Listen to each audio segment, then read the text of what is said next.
Alrighty, so today what we're going to do is I am going to continue to practice at Rocket League as always. But while I do so, I want to talk about, based off of a search from ChatGPT, the almighty ChatGPT, I wanted to address common startup questions and common startup myths and just give my perspective, give my opinion based off of my experience in startup land, working with entrepreneurs, building my own companies, all these kinds of things. So first, let's just dive into the first question from Startup Founder Questions, which is, how do I know if my startup idea is good? The almighty question, right? Because what you want to know is that the idea that you just had is absolutely worth $1 billion, and it's absolutely something that's going to get investment, and it's definitely something that the customers are going to see value in. And the reality is that a lot of times that's not how it starts, and a lot of startups fail. So to that end, that's also not even how it starts poorly and it ends poorly. But just because that happens to a lot doesn't mean it has to happen to you. Because when you're thinking about, is my startup idea a good one? It's hard for you to make that assessment yourself. What I have found in my experience is it's easy to make that assessment if you're using external factors. And the right external factors here is especially critical. I don't mean external factors like, oh, my startup idea is good because I talked to all these venture capital firms and they all tell me it's good, or I raised $5 million. It's like, yeah, maybe, but I'm going to be honest, more than likely not, right? If you're telling me that I think my startup is good and I ask why, and you give me an answer that's not just, well, I think it's amazing, it makes sense to me. If you go, oh, I actually have spoken to a bunch of potential customers, and so far the feedback that I'm hearing is that they would love a product like this and the value seems very clear. Now, notice how low a bar that is.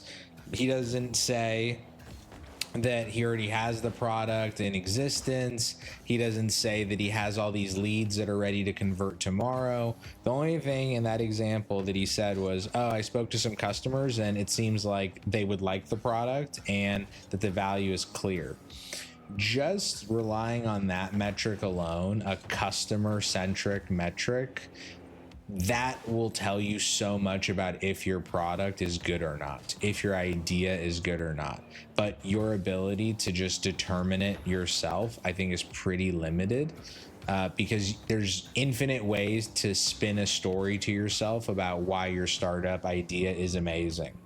But it's a lot harder to convince yourself or others of that story if you go out there and instead you go talk to customers who don't care how you feel, right? They're happy to hurt your feelings in that way. But if you go to them and they tell you it's a great idea, now we have a reason to start caring. The almighty customer, the indifferent, individual, someone who doesn't care about your business as a business. They just care about their problem as a problem, right? They're out for themselves, trying to get their stuff done, their goals accomplished, whatever. And you come along and say, hey, I have this thing that I think will help you here, here, and here. And you see that twinkle of demand. It's like, yes, this is the perfect kind of data point that tells me that the idea is at a minimum worth pursuing, ongoing testing, that it's worth talking to more customers, that it's worth maybe even spending a little money to spin up a corporation. So that way you have some protection for the idea. Like, you're just doing the right things. Now, there's a lot of ways to actually go about this. I gave the example right now of talking to customers, but really the answers or ways to do this are pretty limitless. The two big buckets that I think about are the marketing side, which is going to be you're creating websites or content online, or you're running ads, whatever, but you're trying to use, the lens of marketing and the internet. It could also be flyers as an example with QR codes or whatever, but you're using marketing in order to determine if there's demand, because again, using an example, if there's no painter in the city and you send out postcards saying, hey, I'm a world-class painter and I'm happy to paint your house for a fair price, if there's no painters in town, you're probably going to get a lot of calls, right? So in that same way, if your product sounds really interesting, you're probably going to get a lot of clicks and interest and likes. It doesn't mean you're going to be noticed day one. It doesn't mean the first piece of content or the first website that you create is perfect and is able to perfectly demonstrate demand. But by doing some of these things and seeing what the response is, maybe you are that 1 in a million case that sees tons of demand from day one. Maybe instead it takes you a while, but through the process of actually building that website and figuring out what you want to say as far as the features and the value and all of these things, you actually come to a better understanding of your idea, and therefore you internally understand whether it's a good or bad idea even more so. And then when you go talk to customers, or you put this website in front of people, or people come across it naturally because they're searching, now you've got more clarity on your idea, your offering, and the feedback that you can get, again, from the market can be more accurate, more valuable, more worthwhile as far as telling you, hey, this idea is really worth something, or this idea really isn't. The big thing you want to avoid, and it's the reason I lean on the customer side from my experience. I am just like a 1,000 million gajillion X customer focused, because I know if they're happy, then, I win because they're the ones with the money. And even if they're not paying me money, let's say my product is just, I sell advertising, so I'm getting views on my website and I sell ads. It's like, hey, as long as the customer's using my stuff, I could care less. That's why we have to focus so much on customers, because one of the worst things a founder can do is solve a problem that nobody cares about. And notice that language is very specific. It's not solve a problem that doesn't need solving, because how do you know if a problem needs solving, right? How are you justifying needs? Like, is it needs because of logic? Is it needs because of legal mandate? Like, needs is a weird word. But if you go, hey, I solve problems that customers want solved, I'm solving problems, time, money, dollars for what have you, now we have a business. So, short story long, as my old boss would say, if I wanted to figure out if my idea is good, I would get my idea in front of customers and in front of people as soon as I could, or as soon as I can, because their reaction is going to tell me more than any amount of online research or internal logic that I can possibly do. Question 2 is, do I need a co-founder or can I go solo? I will say in a lot of cases, you do not need a co-founder in 2025. If this were a few years ago where there was a lot less technical, like low code or Fiverr access or just general startup communities, etc., I might say, having a technical co-founder is necessary. So in this scenario, if you're a technical person, you could have, even years ago, gone solo, as long as you're willing to learn the business skills and marketing skills and different little skills that you'll need in order to, push the business forward. But back then, if you were just a business person, you could not proceed without a technical person. You either had to have the money to hire one, or you had to have the sales and startup biz dev experience and skill set to, bring one onto the team and convince them that your product is worth supporting. Like, there's a lot that really can go into determining, if you need a founder or if you need a co-founder for your team back then, because just resources were so much different and way more limited. Now, especially with how many low code tools there are, in addition to all the different development shops that are out there, there's so many different ways for people to test their products and really progress their business without the need of a co-founder. It's less, do I need a co-founder these days? It's more, do I have the knowledge and skill set to get to the next stage in the business. For some people, they're really good at sales and marketing, but they don't know legal. So it's like, okay, well, can you get to a competent startup attorney that can guide you in the ways of legal? And then can you get from there to a competent, product development shop or a development agency, what have you, to build the MVP, so that way you can activate your skill set of sales.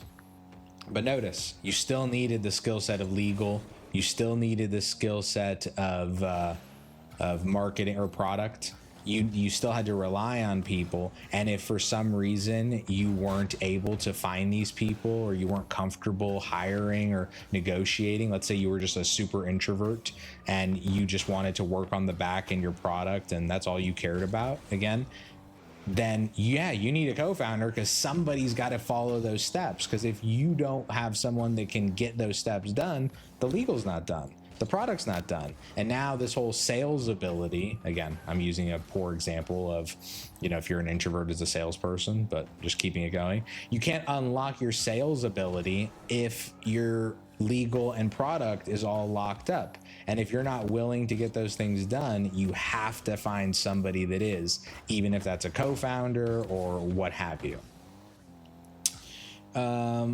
Number 3, how do I raise money for my startup? So there's a lot of options to raising money as a startup founder.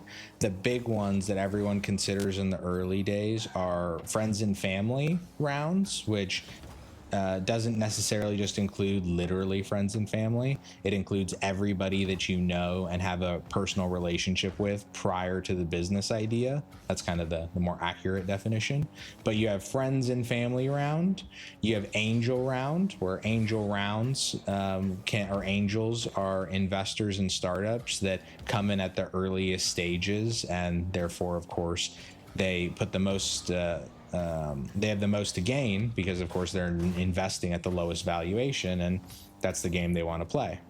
And then the next level up from there are going to be venture capital firms, who are the more professional investors. They're managing and investing other people's money, and they invest on a mandate. It's not just, Sarah or Steven or whoever that's just writing a check into your business. It's like a whole institution that's a corporation, and they have a holding company, and they have all these legal mandates on what they're allowed to do, and they have a board they have to report to, and metrics they're trying to hit. Like, it's a whole thing. It's not just a rich person that hands you $100K.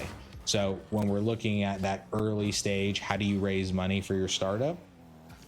It's really a question of what stage are you at and how much money do you need. My rough approximation, my go-to as far as day-to-day when I'm building companies, is if I need less than $500 to $1 million, I'm looking more than likely at a friends and family round, plus or minus an angel or two. Because if you only need $100K, everybody thinks like, oh, I don't know anybody that can hand me $100K. It's like, yeah, okay, fair enough. Like, not everybody is connected to a rich person. I mean, lots of people are, but not everybody is. But $100K is also 10 checks of 10K. Or 5 checks of 20K, right? There's other ways to do this math. So when I say like friends and family plus or minus an angel, it could be that you get a 25 or 50K check from like a kind of rich person, or it could be that you make up the whole 100K in 10 checks of 10, which I've done in the past with a startup. It's like, it doesn't matter how you raise the money, as long as you do it, again, legally, and you follow the compliance regulations, blah, blah, blah. But those early days, if you only need that little money, then that's not a bad option at all.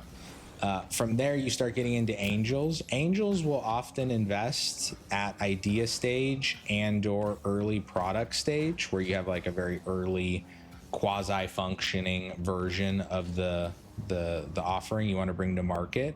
I see them invest, I would say 80-20, far more when you have a product and or product with revenue. Like, even if it's small early revenue, even just a couple bucks, like literally hundreds of dollars. I know startups that have raised from angels that had like $100 in monthly recurring revenue. It's like, yeah, but they were showing revenue. So the angel was like, hey, it's like risky, but you're showing the right sign. And if I can 10x that revenue, that means something. So that's meaningful for them. And then if you're at idea stage, friends and family, and you need less than, again, 500 to a million. If you need a million to, let's say, 3 million, that's typically going to be, again, angels and maybe a couple VCs. And then if you're raising, again, depending on how much, 2-3 million plus 5 million, 7 million, that's when you're definitely getting venture capital firms. But by that point, most VCs aren't investing. Again, depends on the VC, but a small percentage invest pre-product and revenue, pre-business model, etc. More invest once you actually have these. The good rule of thumb that an old mentor of mine gave me was, a VC will take any startup seriously that's making between $250,000 and $500,000 annually. That's when you start to be taken seriously as a business. And it doesn't mean that you've made that in the last 12 months. It just means you annualize. So if I took your last month's revenue and multiplied it by 12, is that 250K to 500K plus? That's a really good sign that VCs will start to take you seriously. Anything below that, it's not that they won't take you seriously, but the odds of them taking you less seriously is absolutely true. And especially if you're at idea stage or early product stage, like very early before you've got significant revenue, you probably do yourself a much better service by spending time with friends and family and angels versus trying to court a venture capital firm that isn't all that into you, truthfully. And if they will be into you, it's going to be when you're later in your cycle. Number 4, what is the best business model for a startup? So the best business model for a startup, as all great answers, it depends. And the it depends really is about what business model is the easiest for your customer to engage with and not feel restricted by. Meaning, like, if your customer is going to hesitate to use your solution because of the way you price it, that's a bad thing, right? Some things this can't be avoided for. Let's use the example of like gas.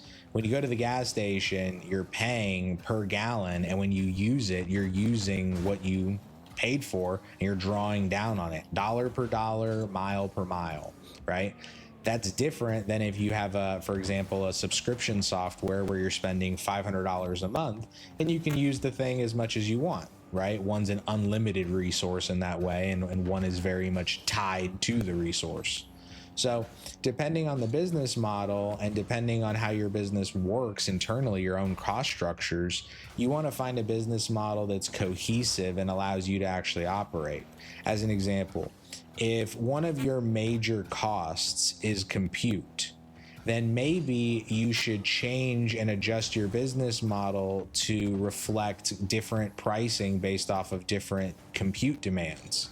If someone's using a lot, they have to pay more. Maybe they still get a little enterprise discount, whatever. They have to pay more because, of course, they're using more demands. So maybe there's like a base access cost, and then on top of that, there's a compute cost based off of X, Y, and Z, levels. Very reasonable, right? Very aligned with how a business would work. But let's just say compute wasn't an issue. Then it's like, okay, well then maybe just charging a fixed monthly fee makes sense. It's like, okay, great. What if people don't like to, or let's say most people, of the 100 people that would use your product, 8 out of 10 of them would prefer not to pay for it and would choose not to use it over pay for it. But if it were free, they would use it. Well, maybe that business best functions as a freemium, where you have one version of your app or your software that has ads in it, because that allows all the people that would otherwise not use it to use it, and then you just make money off of them using the ads that you're able to run against their traffic. Because notice, now you're not just getting money from the 20% that are willing to pay for it, you're getting money from the 80 that are now using the software and building brand and just giving you more money via the advertising. You're able to capitalize. And I try to view it as, again, I'm an analogy guy, it's just the way it's going to be for forever, I'm so sorry. It's a river, and I just want to put my little water wheel at the optimal spot in the river. I don't want to upset the river. I don't want to try and change the river. I don't have an emotion about the river. The river's the river. I just know that I want to do the right things to tap into the river the best way that I can. How do I get my first 100 customers? I will tell you this. Most startups, in my experience, are sales companies long before they are marketing companies. Yes, you can market. Yes, you should market. Yes, you should have a good website and create content and write blogs and do tweets and all the things. But at the earliest stages, let's say you come up with an idea for a piece of software, and then you go from that to you go and you get a development shot for like 15, 20K, whatever it is, to build you a little MVP. And now you have this thing and you're testing it, trying to fix little features and little bugs and stuff, but you're just not ready to push it out to the whole market. Or maybe you don't come from the industry, so you don't really have like 100, sales prospects already ready. Well, this is that perfect time not only to master and start to learn the sales skill, which unfortunately is going to be necessary, but sometimes it's just necessary because you don't know anybody. And, startup founders, part of being a startup founder means being scrappy, which means being willing to do things you absolutely don't want to do because they progress the business. And one of those things may be sales. It may be, hey, I really am not interested in talking to all these people and figuring out what they want and doing this. I just want to build stuff. It's like, okay, like, great. I want to just make money. I don't want to do any finance work. It's like, well, that's not how this works. I have to do my finance work to make the money. It's like, okay, then great. We have to go talk to customers in order to maybe make a sale, because until we can afford a sales force, we can't have one. And until we actually know what that sales force should say, we can't have one. A key thing that a lot of founders, I hear this statement a lot. They go, oh, well, I'm just going to hire my sales force. And I'm like, okay, well, what are they going to say? And they go, well, what do you mean? They're going to sell it. I'm like, no.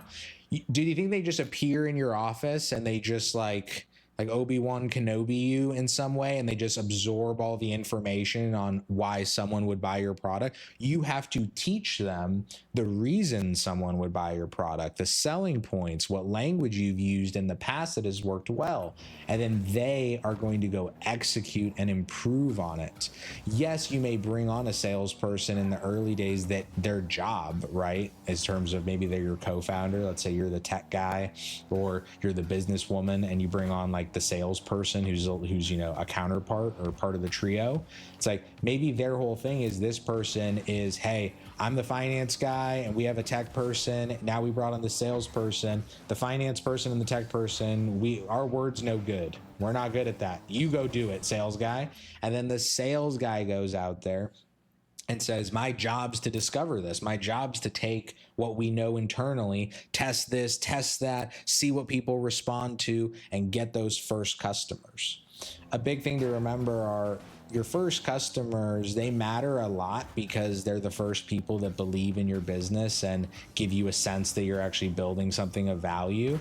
But they don't matter as much in the sense that it doesn't have to be a perfect relationship, and they don't have to stick around for forever, and you don't have to close 100% of the people you talk to. You just have to get the customer, because the sooner you get them, the sooner you can learn from them, the sooner you can make your product better, the sooner you can make the product better for more customers, not just them, but everybody else.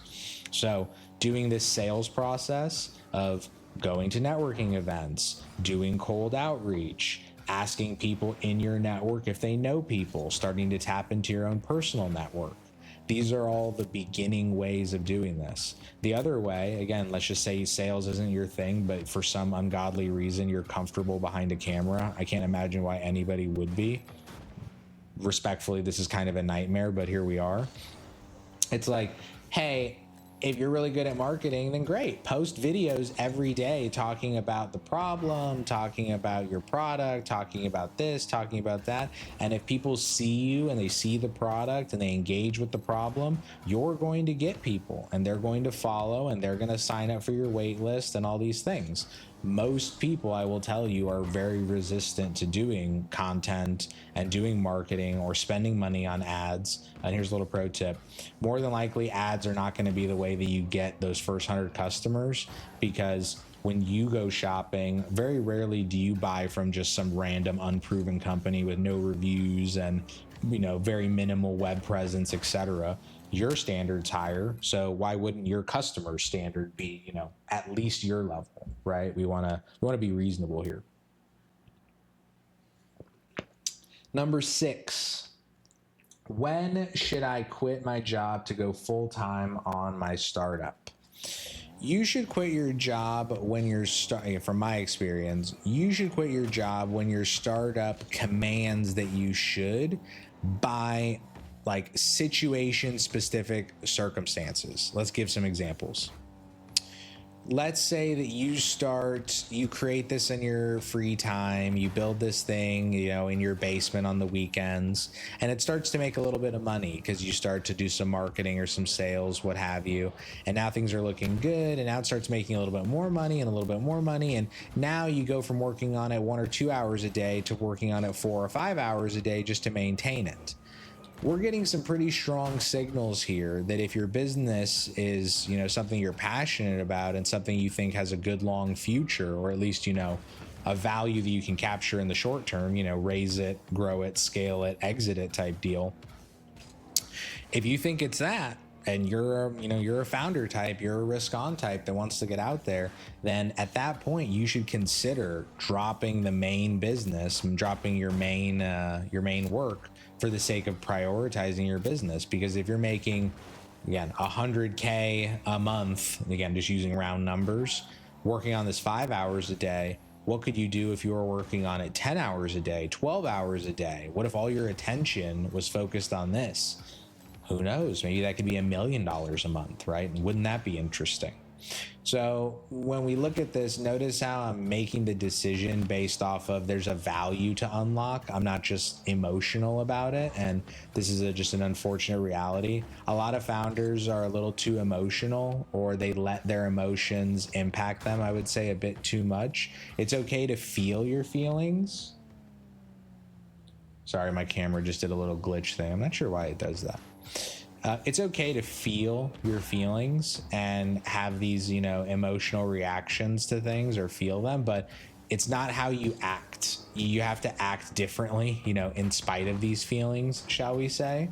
And sometimes I talk to founders and they're so emotional about leaving their business, and I totally get it. They hate their job and they hate their team and they're passionate about their startup and this, but it's like, okay, but if keeping your job gives you the resources to continue to build and develop your business and make it into something like awesome, isn't that worth doing? Isn't that something like worth aiming for? And isn't it worth staying at your job a little bit longer just to sustain and give yourself a chance? Like, do you have to go all in, right? Do you really have to go all in? It's a big leap and a big risk, and it changes the dynamic of how you make decisions. A lot of people, the second they quit their job, if their startup isn't revenue generating or they're not funded, which is the other like major scenario that you can kind of quit, your decision like engine changes. You start thinking more from scarcity. How much money do I have left? And can I afford this? And should I do that? And that seems risky. Whereas if you had the job and you had a little bit more free cash flow, maybe then you're able to take bigger risks, more risks, and maybe those risks are what teach you about the business and make your startup something. The second time you can kind of quit, in my opinion, is when you're funded. And it's not necessarily because you're sitting on money, although that is quite nice. More often it's because the investors will expect it. And this isn't when you've raised 100K in funding, right? That's a little different depending on the type of business that you're raising, of course. This is when you've raised a couple $100,000 to a couple $1 million, because then you at least have a few years of, you know, salary. And you're not rich by any means on this stuff, but you're at least making enough to continue to, you know, live and work on the business without too much stress. It's like, okay, then that's a reasonable time. But even then, notice it's like, if I could keep you at your job and give you more money to work with, as long as it didn't distract too much from the startup, I would stick with it until the startup demanded it and pulled it. But if you have funding and you have expectations and the business is giving you the right drivers and signals that it deserves more attention and could be something more, that's when I would consider leaning in. And that, again, it's less about the funding at that point and more about the signals the business is giving you. But I will say, if you're getting 1 million clicks, but you haven't made any money and you don't have any funding, I probably wouldn't quit your job, because 1 million clicks doesn't mean $1 million of revenue. And until you're beginning to monetize consistently in a way that looks positive, don't confuse engagement with monetization. Target monetization. Question 7, how do I build an MVP quickly? So on this is actually a fairly quick answer, surprisingly enough. Building an MVP is all about understanding what you're actually trying to offer. Most people, let's say they're building like a software solution, have a vision of like 10 features that they want in it. And the question when you're building an MVP is very simple. It's, what is the least that we can offer that's still worth paying for? Fundamentally. And if you say I want to offer 10 features, my question and response is, what are the fewest number of features from this list, ideally one, that we can build or we should build that someone will pay for? And the second level to this is, what's optimal? Meaning, let's say there's 3 features people will pay for, and we go, okay, these are the 3 features. And we go, let's just say they're not interconnected features. They're all like discrete. So each one is valuable in and of itself. And we look at that and then we go, okay, feature 1 will cost us 6 months and 100 grand. Feature 2 will cost us 12 months and 200 grand. And feature 3 will cost us 2 months and 20 grand. It's like, all right, which feature should we probably start with? Where should we begin the journey in terms of cost, both time and dollar? I think it's pretty clear. Feature 3, right? Where you go, okay, if this is valuable in and of itself with these, we think that these 3 features out of the 10 are the big ones that people are going to pay for. Great. Now we have a reason to go test it. And now we notice this MVP that at one point was huge now just got way more focused. And that, of course, changes how long you have to build it, how expensive it is. It really changes the game in a big way for you.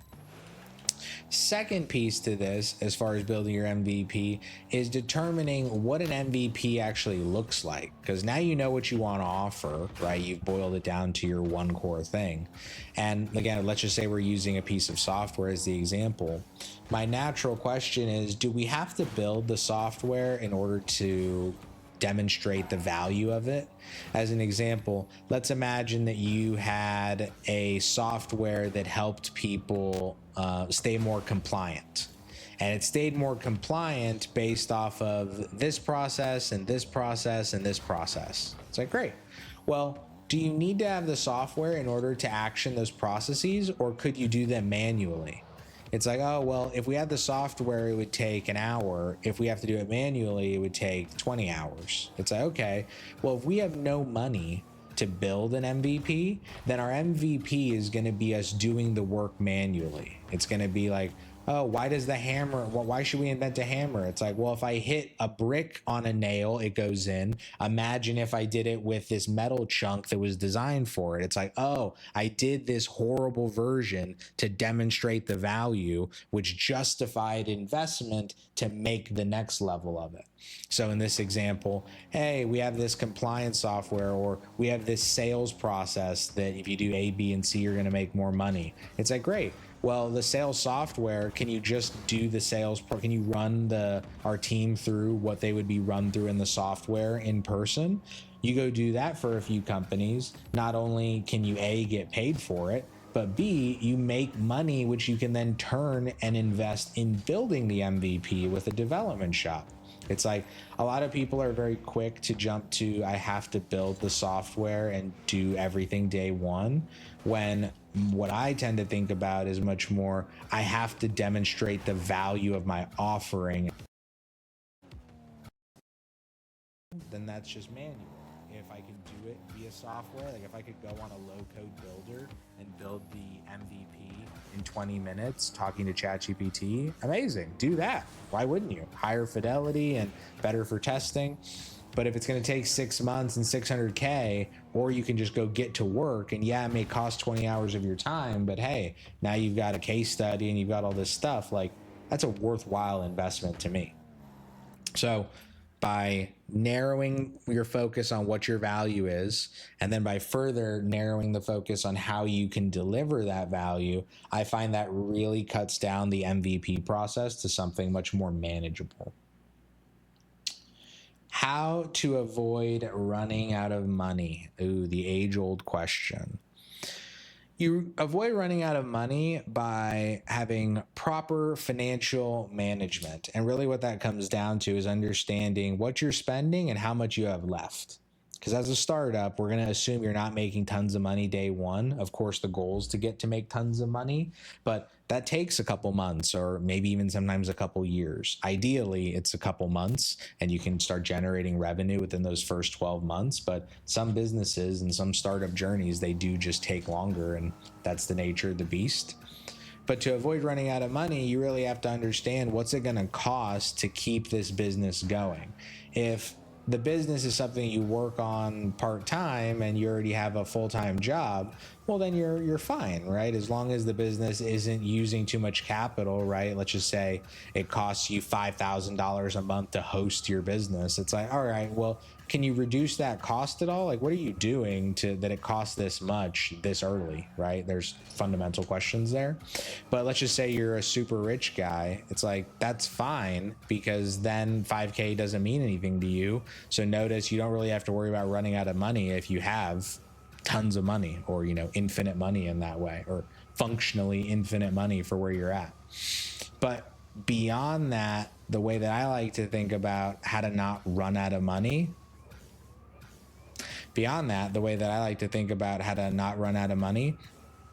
is managing capital raise to capital raise, which means, let's say that you've just raised 100,000 friends and family round to build, you know, your MVP or get things started.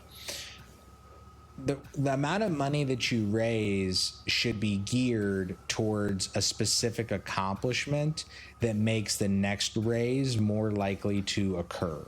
So the example would be, I have an idea, I go talk to a bunch of customers, I see there's tons of demand, I use all this data and this customer feedback, I go talk to 10 friends and family, I convince them I want to build something, I go, hey, give me all your money, give me 10K, 10 checks of 10K each, I want to raise 100 grand. I'm raising it in order to build the MVP and begin to generate revenue.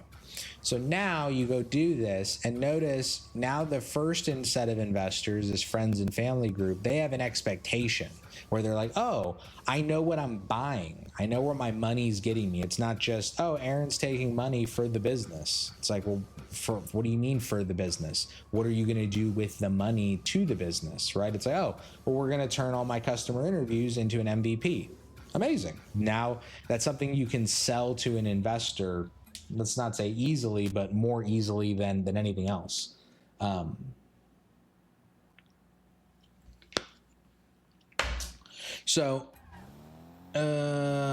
just lost my train of thought. Story of my life. You'd be surprised. Playing Rocket League and talking startup things is not as easy as one might imagine.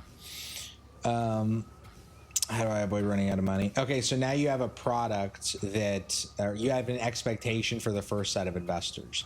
Now you go build this thing. Now you're talking to the second set of investors. You know, let's say you raise your friends and family, so now you're at like your seed round, and you talk to these set of investors and they go, oh, why should I invest? What am I investing in? You go, oh, well, I'm raising money to get to this stage, which is $1 million a year in cash, what have you.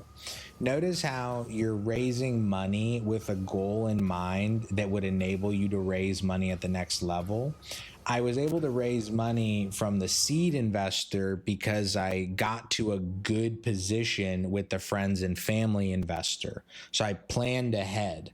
And therefore, by setting a good goal and then by managing the money spend along the way, I didn't run out of money because I got to a spot that was good enough to raise money from, and I didn't waste all my money from the first raise. So I was able to avoid what is colloquially known as the valley of death, which is you run out of money money from raise one before the money from raise two comes in, and you still have bills, so you can be in a pretty rough spot, of course. So when you're trying to avoid running out of money, I find it's not just are you managing, your day-to-day budgets, well, but it's are you managing the goals of those funds? Are you managing the goals of your funds, your investment? It doesn't matter if it's some external VC that's giving you 500K or if it's 500K in your own personal savings that you've allocated to build this business. It all matters as far as making sure the money is well spent and used in a way that actually progresses the business. Next, question 9. What are the biggest legal mistakes that new founders make? So I would say there's a few big ones that immediately come to mind. One is they set up the wrong entity for the wrong expectation. And the easiest example of this is if you're looking to raise traditional venture capital in the United States, you should more than likely, let's say 95 to 99% of the time, be a Delaware C Corp. It's what the venture capital firms like. It's got a lot of precedence as far as business law, so it's very comfortable. It's all very cleanly done. It's tradition, right? It's the culture of startup land is to have a Delaware C. It's just the most friendly for raising money because of the benefits that not only being in Delaware has, but also a C Corp, which is very standardized in certain ways. So that's one of those things that the other thing that is very commonly considered when creating a business is an LLC. You can absolutely start a startup as an LLC and make money and develop a product and hire people and do all these things. You can have a fully functional business. But what happens more often than not is if you're trying to go the capital raise route, where you're raising specifically equity capital, debt doesn't really matter because it's just a loan on the business no matter what. But especially if you're raising equity capital, having a C Corp just makes it way easier for you to have share issuance, different percentages, different share classes. Like there's a lot that goes into structuring capital raises depending on what each specific investor or situation demands. And C Corps offer a pretty good amount of flexibility as far as they let you do what needs to be done while also in terms of customization, while also being fairly standardized in terms of just day-to-day operations, how they work, how they're taxed, how accountants view them, how companies that would want to buy you in the future view you. Like it's just an all-around good decision. So if you're trying to raise money and you don't become a C Corp, I wouldn't recommend it. If you're trying to live your best life and you're going to bootstrap, you're not going to raise money, whatever, become an LLC by all means. Again, that's more of a situational thing. Second would be IP assignment. Founders don't realize that there is a rule in legal land, and I'm not a lawyer, but my lawyers tell me these things, which is he who creates it owns it. Which means if you are working with your developer buddy and they create all of your code base because they're just your bestest buddy, but you don't have a piece of paper or a contract that assigns the IP, assigns that intellectual property that whatever he is creating and you are creating is owned by the company.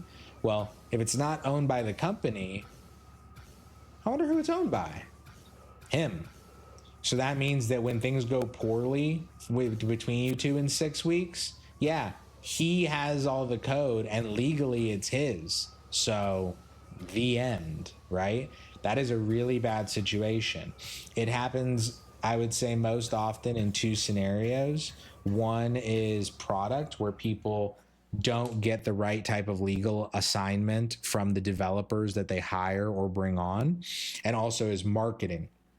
Whether it's the brand, like the image, the logo, the words they're using, websites, whatever, domains, making sure all of those are both legally owned in terms of IP assignment, but also like functionally controlled with like company logins, right? It shouldn't just be Sheila's login. It should be under like all the proper company stuff. Like those are two big things in terms of structure and in terms of IP assignment.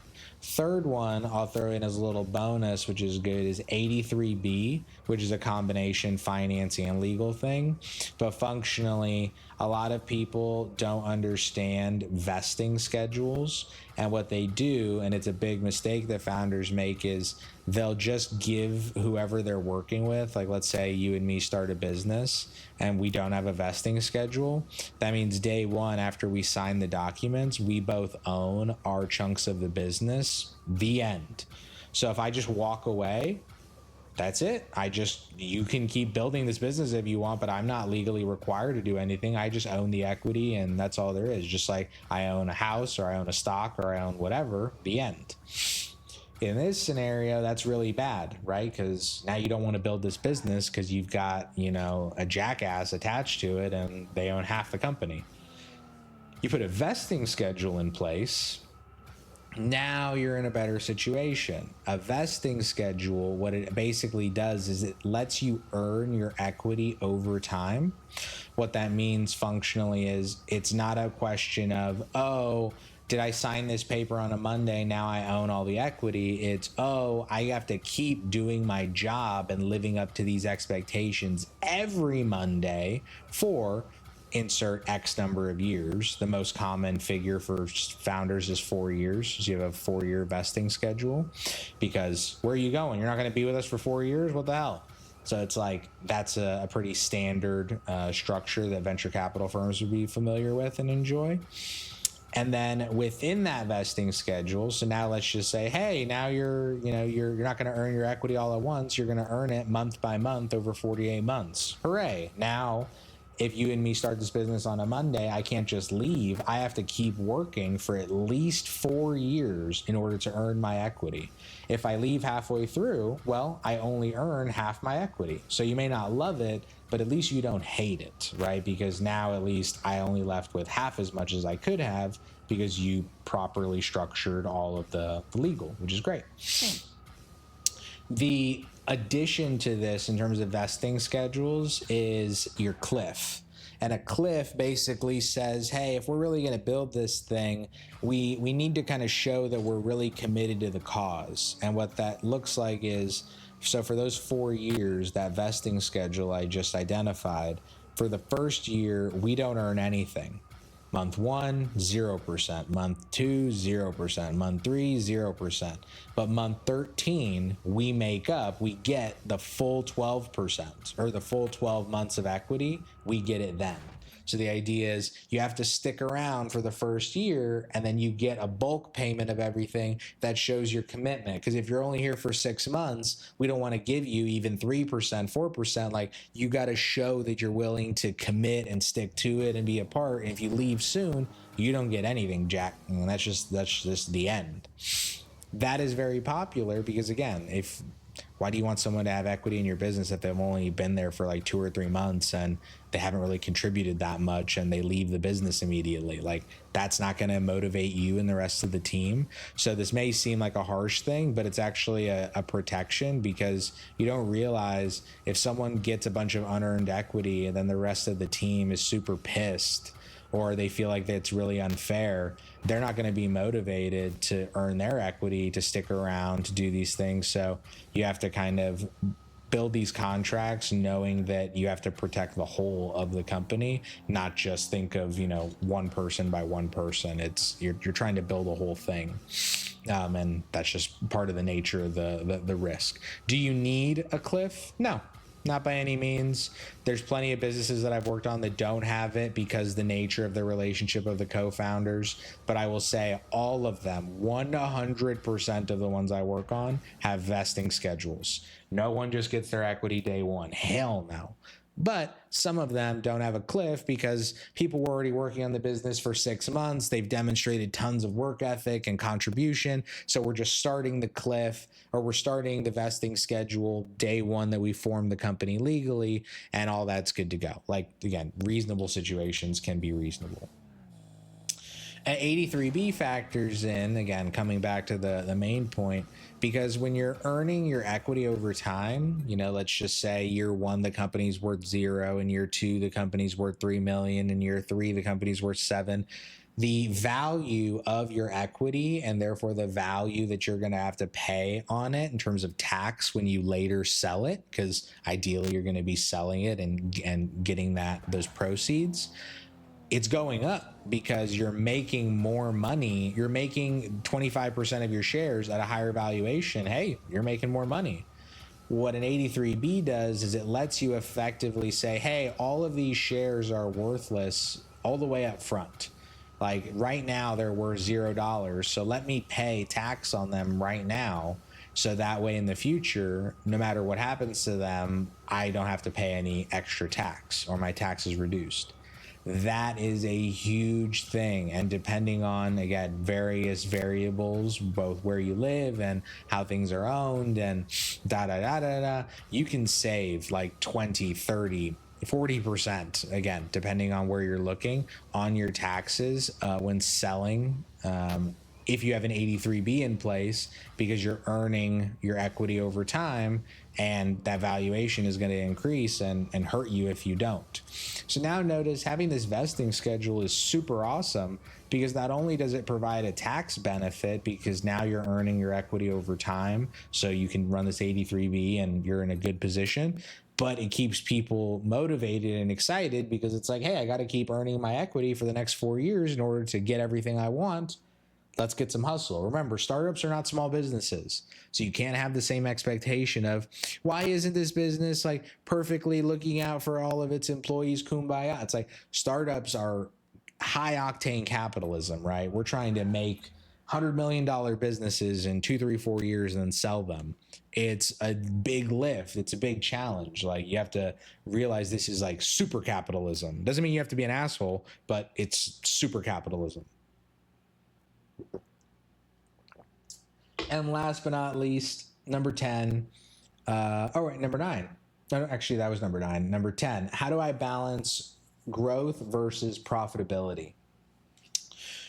So really the question is, where are you in your journey of your startup, and what are your expectations? Because if you're trying to become a unicorn, you need to grow way more than you need to be profitable, because no matter how profitable you are, it's really hard to make $1 billion unless you have tens of thousands of millions. Again, depends on the business to business, but unless you have a shitload of customers. So it's one of those, you need to grow a ton, because that's the expectation, and that's just like the raw material of becoming $1 billion company. Now, if you're not raising venture capital money, and instead you're just, chilling, you're bootstrapping, you're doing it yourself, whatever, then you can focus on profitability, because the more profitable you are, you can always just reinvest those profits right back in the business and do a little bootstrapping strategy, and everything's copacetic, right? That's a great situation to be in, because it's very stress-free, and it's like, the more you win, right? Because if you're like 10% profitable and then you work really hard to become 30% profitable without degrading quality, well, now you have 20% more funds that you can throw back in the business, which I imagine will either help make you more profitable or just grow the business overall, which either are a win. It's like, notice how, because my goal and the expectation around it is different, the way I'm making decisions on it, whether I balance growth or profitability, are different. I would say that you shouldn't just say, I want to grow because I want to grow. It's like, nobody cares you want to grow because you want to grow. People care that you're growing because you're going to be a unicorn, therefore you need lots of customers. People care more internally that you're trying to grow, you're trying to be super profitable because you want to reinvest in the business and have something great for years to come. Also amazing, but notice it's not the same thing. It's not the same world. And that's top 10. That is what ChatGPT at least is telling me are the top 10 startup, most common questions that founders ask. So hopefully that section is nice and helpful, and you guys were able to benefit from at least somebody else's experience, and somebody who's truly just in the trenches of it all, building things and has built things, et cetera, et cetera. Now, what we can do is we're going to jump into the common startup founder myths that are debunked.